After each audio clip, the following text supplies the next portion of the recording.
Shalom, everybody. Shalom, shalom. Y'all know I'm at work, of course, right? So I gotta talk loud. I gotta get some more headphones. So I don't know if y'all can hear me or not, but a few things that I want to go over. Just a few tips about things you need to know to understand the Bible. I'm just going to go over a few things that you need to know just to understand the Bible. The first thing you need to know to understand the Bible, the prophecy of Daniel gives the entire timeline of the Bible. So, you need to be familiar with Daniel. Once again, study the book of Daniel. Be familiar with Daniel. You will understand the whole timeline of the Bible. The Bible does not exceed the prophecies given in Daniel. The last prophecy given in Daniel stops at the fourth beast, which is the Roman Empire. The Roman Empire is not ruling today. So, the Bible stops, fourth beast. If you don't believe me, just study the prophecy of Daniel. Okay. The second thing that you need to do, or you need to know in order to understand the Bible was written at a specific time to a specific audience. Once again, the Bible was written at a specific time to a specific audience. If you go outside of that audience, then you're outside of the framework behind the discussion that you're reading. For example, I want to go to the New Testament. If you're reading Ephesians, it's about those in Ephesus. If you read Corinthians, it's about those in Corinth. You can go to the Old Testament. If you read anything about the king of Babylon, it's about the king of Babylon. If you read anything about Egypt, it's about Egypt. Okay? We call it audience relevancy. I can give you an example. If you write a letter to your son and daughter, and in that letter you tell your son, let's say your son's name is Anthony. If you say, Anthony, I want you to go to the store and pick up a pick up a box of cereal. Okay? You leave him, you write that note to Anthony. Anthony gets the note. He balls the note up. He throws the note away. The note get discovered 600 years later. And the people who discover it is teaching a different dialect. They talk a different language. But when they decipher it and it says, Anthony, I need you to go to the store and pick up a bottle of milk. Well, that's what I said. Whatever. I'm going to say bottle of milk if I did. Or a gallon of milk. And if your name is Anthony, and it's 600 years later, would you go pick up a gallon of milk and bring it because you feel like that was talking to you? No, of course you would not. Let me give you another example. If you write a note and it says, I'm going to Australia next year to get away from American life. Then someone find that note 1,000 years later. Can they say that Australia really means Antarctica and you going away from American life really means you don't like the bondage that you were in America. That's what that really means. Can someone impose their ideology on the letter that you write? Well, could you please quit doing it on the Bible? I mean, the exact same thing that I just named for an example is what people are doing with the Bible. They're reading a letter, a scroll that was written thousands of years ago, and they see the scroll and they're reading themselves right into it like it was talking to them. That's a problem. I can give you one more example. There's one more. If you write your daughter a letter and say, "Hey, sweetie, I need you to obey me. I need you to do good in school, because if you don't, you will get a spanking." And your great-great-great-great-great-great-granddaughter gets that same letter, reads it, and say, "I need you to do good in school, or I will give you a spanking." Should she think that you're going to come and give her a spanking if she don't do good in school? Should she? Or was you talking to your daughter at a specific time? Welcome to the Bible. Okay, so now, what's another thing that we need to understand with the Bible? Okay, the Most High only works in covenants. You're not going to find no one that the Most High worked with that did not have a covenant. Therefore, you don't have to be under the Mosaic covenant in order to not commit adultery. Every covenant has its specific laws, statutes, and commandments. Study the covenants, please. Please.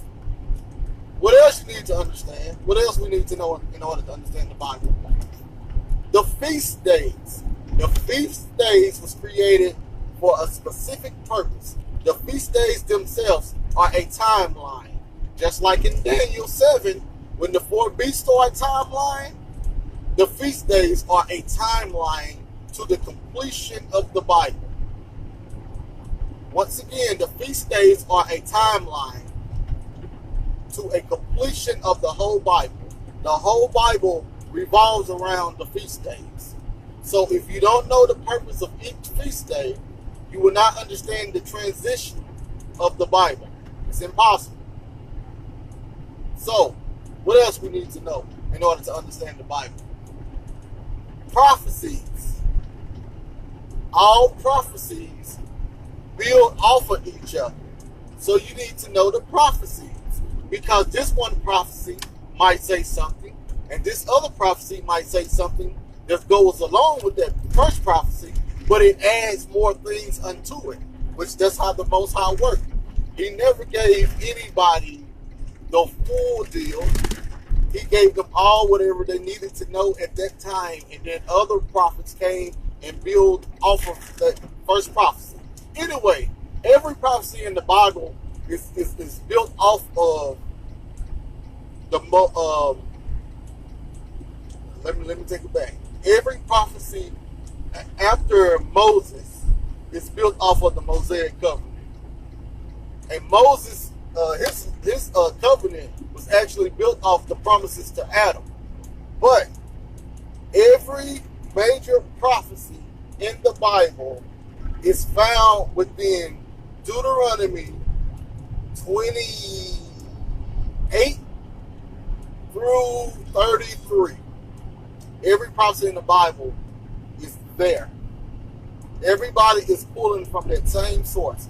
Everybody is pulling from the songs of Moses or the Torah. So, if you don't have, if you can't study all of that stuff, and then other stuff you need to know once you start doing that, you need to do word studies. Word studies are very important because a mistranslation can tear up a whole doctrine. So you need to know what some of these things are saying. You also need to understand that the Bible is full of idioms, full of metaphors. The Hebrewic mindset is very spiritual. It's not westernized. Okay? So once you do the work in these areas, you will understand the whole Bible. Nobody can come with you with anything crazy. And I told the brother I'm going to use something today. Like for an example, a brother, a Tanakh only brother, he debated me yesterday. Today he was trying to laugh. He was trying to, I don't understand. He had the audacity to try to laugh at me because I said the fourth beast was wrong. So I asked him who he think the fourth beast is. Once again, Tanakh only. He's limiting his resources. See, I know one Tanakh only brother who actually then came from the Messianic background, so at least he knows the full picture. Now he could choose to be Tanakh only, but Tanakh only, you only have a certain scope. And within that scope, if I ask you who the fourth beast of Daniel is, if you say Russia or China, there's nothing else we can talk about because you don't understand the Bible. You could never understand the prophecy of Daniel, which is also the prophecy of Malachi, the prophecy of Zechariah, the prophecy of Jeremiah, the Habakkuk, Haggai, Zephaniah. All of them have a lot of things to do with the prophecy of Daniel. So if your whole foundation is off, your whole understanding is going to be off anyway. Second of all, how do we get China after the fourth beast? All beasts reign in successions. They were all in order. Babylon, Medio-Persia sacked Babylon. Greece sacked Medio-Persia. Then China? China? Really? Or Russia? So you mean to tell me the Most High left out Rome? Under the Roman Empire, the temple was destroyed, the priesthood was destroyed, Israelites were scattered, all records involving the genealogies was destroyed, burnt up. Over 1 million Jews was killed within 3 years. Over 97,000 was taken captive, which was the highest number in any captivity ever, period, point blank, period. And you're trying to tell me that the Most High left that out of his prophecies of giving the prophets. He left the most tragic one out of the prophecies. He skipped over that and went to Russia. He skipped over that and went to China, what has nothing to do with Israelites in the Bible. Had nothing at all to do with an Israelite captivity in the Bible. So Babylon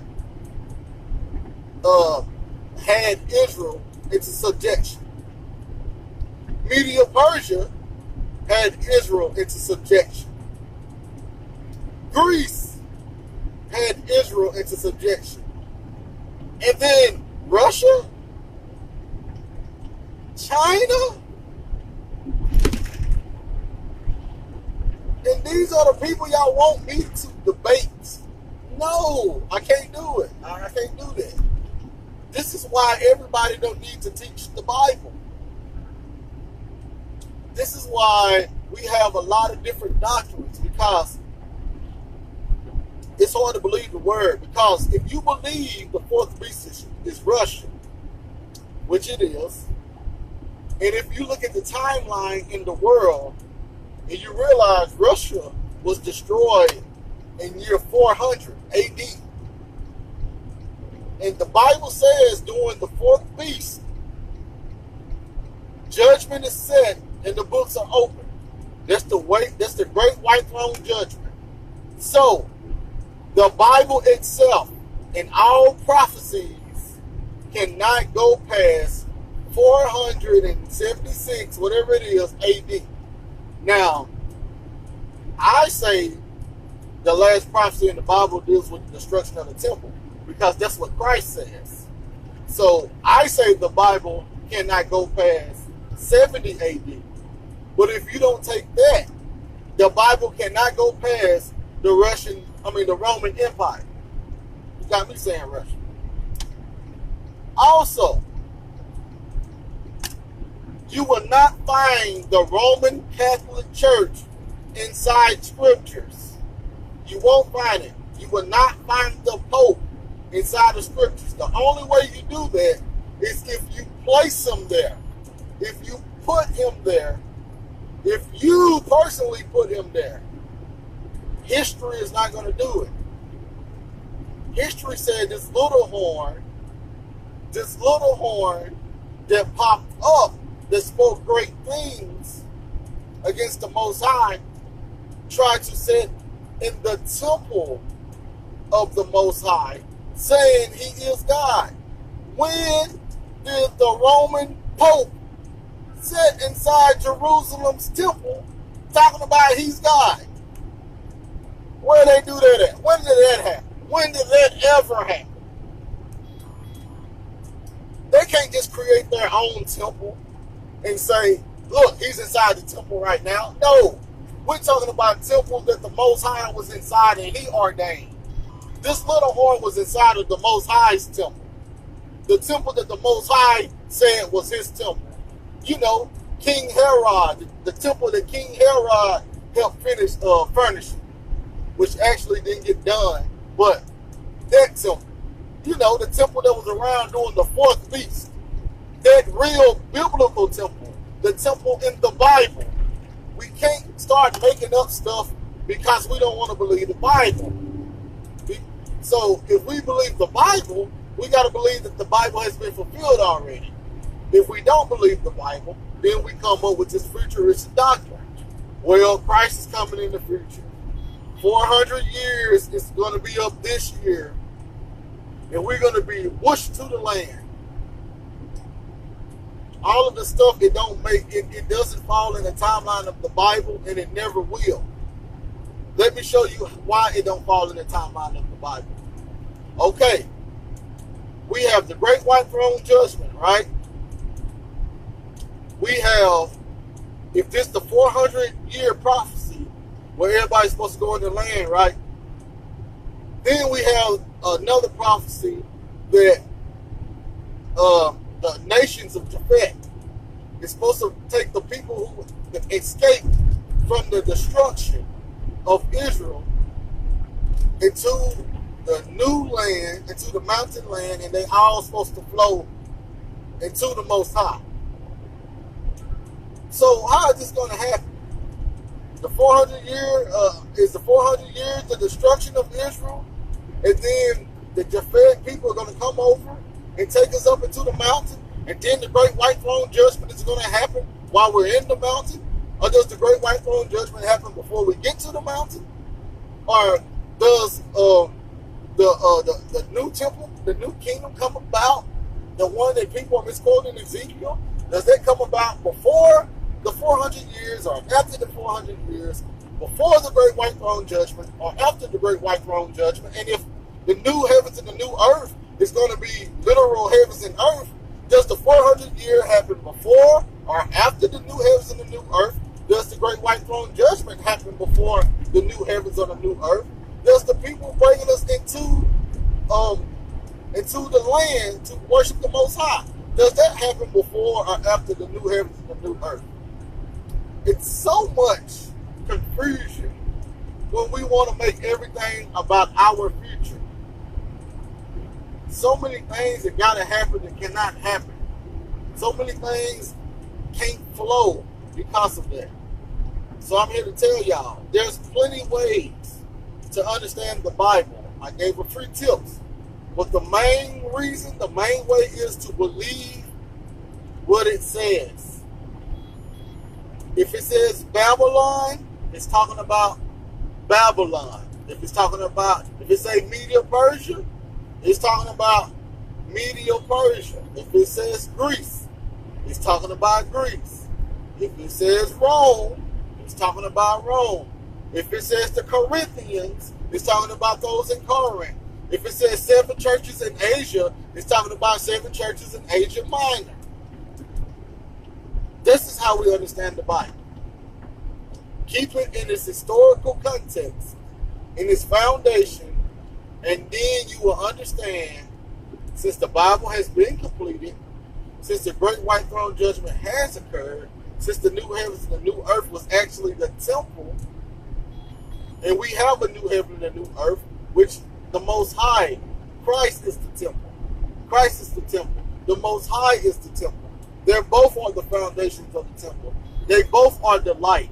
They both are the lights of the world. The gospel is the new law, statutes, and commandments. The gospel is the ordinances now. Christ is the new law. He is the new way. This is how we understand the Bible. Other people, we're just doing a bad job, and we got people engulfed into it, and you can tell. The Bible says you can tell a person by their fruits. You can tell a person by their fruits. Talk to these people and explain to them what the Bible says without adding your own dialogue, without adding your own information. Just read the Bible straight for what it says and listen to the fruits of their lips. Just listen to the fruits that their lips produce. Just listen to it. Listen to it. And you tell me if this is of the Most High. That's all I got to say about that. If you read the Bible to a person and tell a person exactly what the Bible says, you listen to their fruits, and that would tell you if they are in the spirit of the Most High.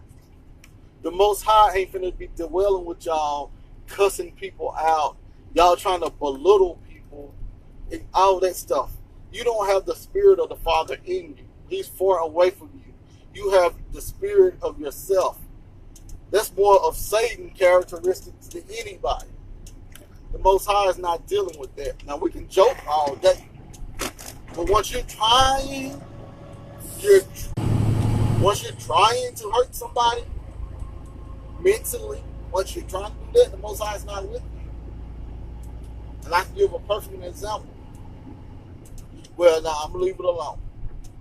But here's the last thing. Here's an example I went through yesterday. The debate is public about audience relevancy. Brother asked me, how do I know I'm in the new covenant? I went to Hebrews and showed him that Christ's blood was for the new covenant. And the new covenant was already made. And it was making way of the old covenant. So I read down to Hebrews 8 and 13. And it says the old waxes away and is now decaying, making way for the new. Something like that, I'm paraphrasing. And the brother was like, aha, see, you cut yourself right there. It said that the old covenant was waxing away. It was decaying. It didn't say that it has decayed. It didn't say that it has waxed away. So once he got done with the trend, I said, brother, 2 things. First of all, Hebrews was written 2,000 years ago. Tell me what decays for 2,000 years. The Hebrew author was addressing Hebrews 2,000 years ago that was concerned with the priesthood. They was in the transitioning between the old and the new covenant. So if 2,000 years ago it was already old, it was considered old and decaying 2,000 years ago, how can it still be considering old and decaying now? It's impossible. That's the first one. What's the second point I made? Oh yeah, if its 2 covenants was already in existence, where was that new covenant? Where was it sitting at? And what was the Most High waiting on for it to appear? Because he said, not having, if the old covenant was faultless, he would have not created the new covenant. So now, it says, once again, if the old covenant was faultless, he would not have created the new covenant. So that proves that the new covenant was already created when Hebrews was written. So my thing is, well, what's the Most High waiting on? I mean, what is he waiting on right now for the new covenant?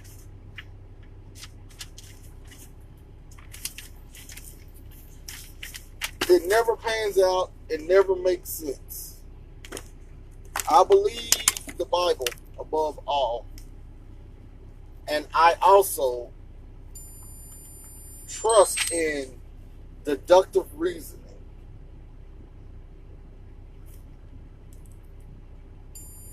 I believe that we can use some common sense and we can use deductive reasoning in order to understand the Bible. The Bible speaks of what, 6,000 years and what, 1,000 and something pages? That's a lot of information that they got to pack up in such a short time. So you better believe only the high points are going to be hit. You are supposed to have some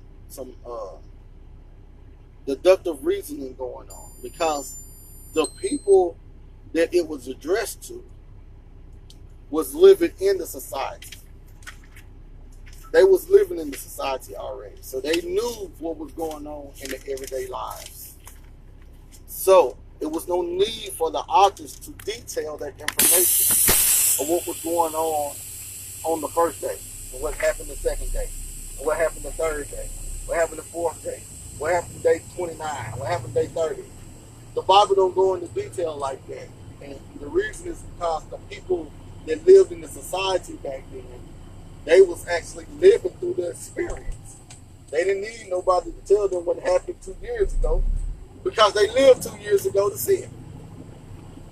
We are reading the evidence, and we're supposed to be reading it from a historical point of view. We're not supposed to be reading it from a futuristic point of view. We're supposed to be reading with the understanding that all has been fulfilled. Therefore, I'm in the new covenant. So what all do I need to do in this new covenant? Well, let me read and go through every single covenant and see the transitioning, to see what all they did and how the covenants changed up in order to understand the Father. Oh, okay, so I don't have to do this now. This changed. So I don't need to do this, and this, because all of this changed. I need to do this right here. I can't do this no more because they did this back then, but they got punished for that. So I need to do this right here, because it seemed like when they did this right here, it pleased the Most High. That's what we need to be doing with the Bible, okay? But, I mean, if you want to, you just can stand outside and keep looking at the sky. That's what you can do. My God is a God of fulfillment. He proved himself. Shalom.